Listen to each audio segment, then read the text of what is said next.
கோவை மாவட்டம் பொள்ளாச்சி புதிய பேருந்து நிலையத்தில் பொள்ளாச்சி வாழ் நாடார் சங்கம் மற்றும் தமிழ்நாடு பனை தென்னை தொழிலாளர் நாடார் சங்கம் சார்பில் பெருந்தலைவர் காமராஜரின் பிறந்தநாள் விழா நடைபெற்றது.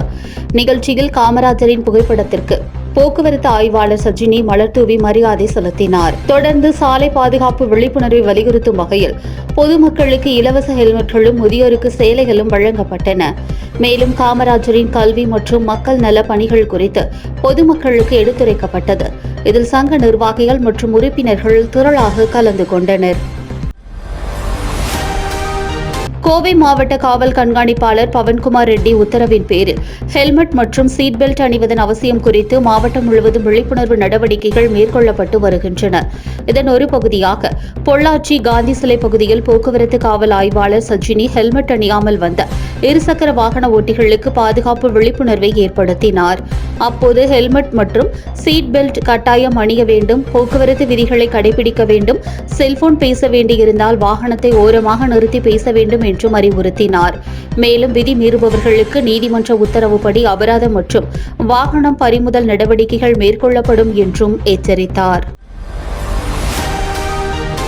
மதுரை மாநகர காவல் ஆணையர் அலுவலகத்தில் தமிழக வெற்றிக் கழகத்தைச் சேர்ந்த வழக்கறிஞர் அளித்த மனுவில் முன்னாள் அமைச்சர் செல்லூர் ராஜு சமீபத்தில் நடைபெற்ற பொதுக்கூட்டத்தில் தமிழக முதல்வர் ஜோசப் விஜய் குறித்து தரைக்குறைவாக அவதூறாகவும் பேசியதாக குற்றம் சாட்டப்பட்டுள்ளது.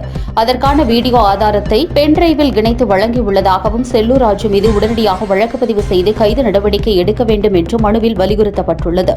மேலும் உரிய நடவடிக்கை எடுக்கப்படாவிட்டால் தாவேகா நிர்வாகிகள் மற்றும் தொண்டர்களை திரட்டி செல்லூர் ராஜு பங்கேற்கும் கூட்டங்களை முற்றுகையிடப் போவதாகவும் மனுதாரர் எச்சரிக்கை விடுத்துள்ளார்.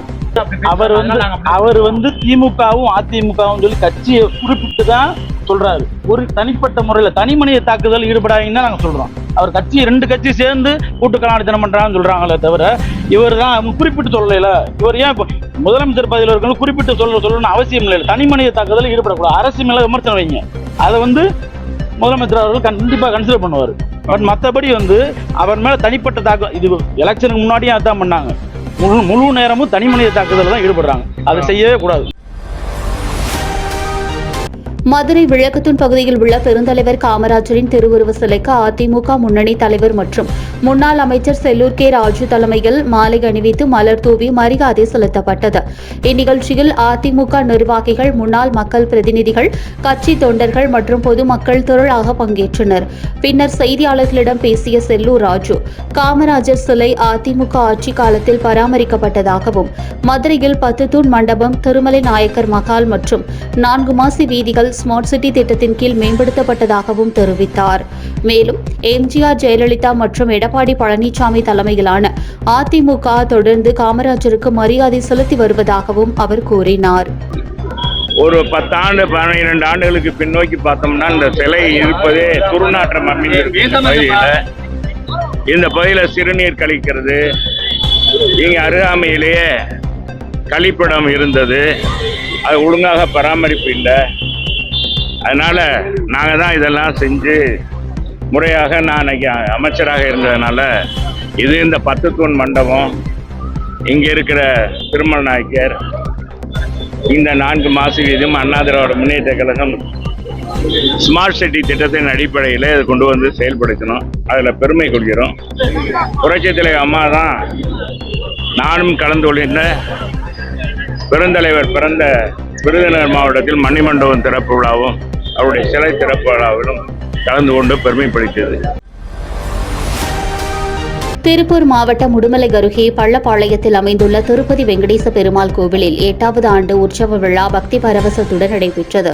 விழாவையொட்டி ஸ்ரீதேவி பூதேவி சமேத வெங்கடேச பெருமாளுக்கு திருமஞ்சனம், ஹோமம், நவகலச ஸ்தாபனம், சிறப்பு அலங்கார பூஜை மற்றும் மகா தீபாராதனை உள்ளிட்ட சிறப்பு வழிபாடுகள் நடைபெற்றன.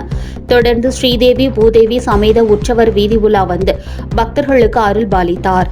இதில் உடுமலை மற்றும் சுற்றுவட்டார பகுதிகளைச் சேர்ந்த ஏராளமான பக்தர்கள் கலந்து கொண்டு சுவாமி தரிசனம் செய்தனர். விழாவிற்கான ஏற்பாடுகளை கோவில் அறங்காவலர்கள் மற்றும் திருப்பணிக்குழுவினர் செய்திருந்தனர். திருப்பூர் மாவட்டம் உடுமலை அருகே சின்ன வாழவாடியைச் சேர்ந்த நாகமாணிக்கம் இருசக்கர வாகனத்தில் வீட்டிற்கு திரும்பிக் கொண்டிருந்த போது புதரிலிருந்து திடீரென்று வந்த காட்டுப்பன்றி தாக்கியதில் காலில் எலும்பு முறிவு ஏற்பட்டு தனியார் மருத்துவமனையில் சிகிச்சை பெற்று வருகிறார். அதேபோல் அதே பகுதியைச் சேர்ந்த ஈஸ்வரன் தனது மனைவி கோமதியுடன் இருசக்கர வாகனத்தில் சென்றபோது காட்டுப்பன்றி வாகனத்தின் மீது மோதியதில் விபத்து ஏற்பட்டது. இதில் ஈஸ்வரன் தலையில் பலத்த காயமடைந்து கோவை அரசு மருத்துவமனையில் தீவிர சிகிச்சை பெற்று வருகிறார். அவரது மனைவிக்கு லேசான காயம் ஏற்பட்டுள்ளது. ஒரே ஊரைச் சேர்ந்த இருவரை காட்டுப்பன்றி தாக்கிய சம்பவம் அப்பகுதி மக்களிடையே அச்சத்தை ஏற்படுத்தியுள்ளது. இதுகுறித்து வனத்துறையினர் விசாரணை மேற்கொண்டு வருகின்றனர். பாதிக்கப்பட்ட நாகமாணிக்கம் இதுகுறித்து தனது அனுபவத்தையும் பகிர்ந்துள்ளார். பழனி கோவில் நில மோசடி வழக்கு அதன் முக்கியத்துவம் கருதி சிபிசிஐடி போலீசார் விசாரணைக்கு மாற்றப்பட்டுள்ளது. பழனி தண்டாயுதபாணி சுவாமி மடத்திற்கு சொந்தமான சுமார் 1.4 ஏக்கர் கோவில் நிலம் கடந்த ஆண்டு 60 ஆண்டு கால ஆக்கிரமிப்பில் இருந்து மீட்கப்பட்டு தற்போது பக்தர்களின் இலவச வாகன நிறுத்தமாக பயன்படுத்தப்பட்டு வருகிறது. இந்நிலையில் நீதிமன்ற உத்தரவுகள் அமலில் இருந்த போதும் போலி ஆவணங்கள் மூலம் அந்த நிலம் சுமார் 2 கோடி ரூபாய்க்கு 2 நபர்களின் பெயரில் முறைகேடாக பத்திரப்பதிவு செய்யப்பட்டதாக குற்றச்சாட்டு எழுந்துள்ளது. இதனையடுத்து முறைகேட்டில் தொடர்புடைய கூடுதல் பொறுப்பு சார் பதிவாளர் ஜஸ்டின் மணிகண்டன் பணியிடை நீக்கம் செய்யப்பட்டதுடன் சம்பந்தப்பட்டவர்கள் மீது வழக்கு பதிவும் செய்யப்பட்டுள்ளது. இந்த வழக்கின் பின்னணியில் உள்ள முக்கிய நபர்கள் மற்றும் முழு சதி திட்டத்தை கண்டறியும் நோக்கில் விசாரணை தற்போது சிபிசிஐடி போலீசாருக்கு மாற்றப்பட்டுள்ளது.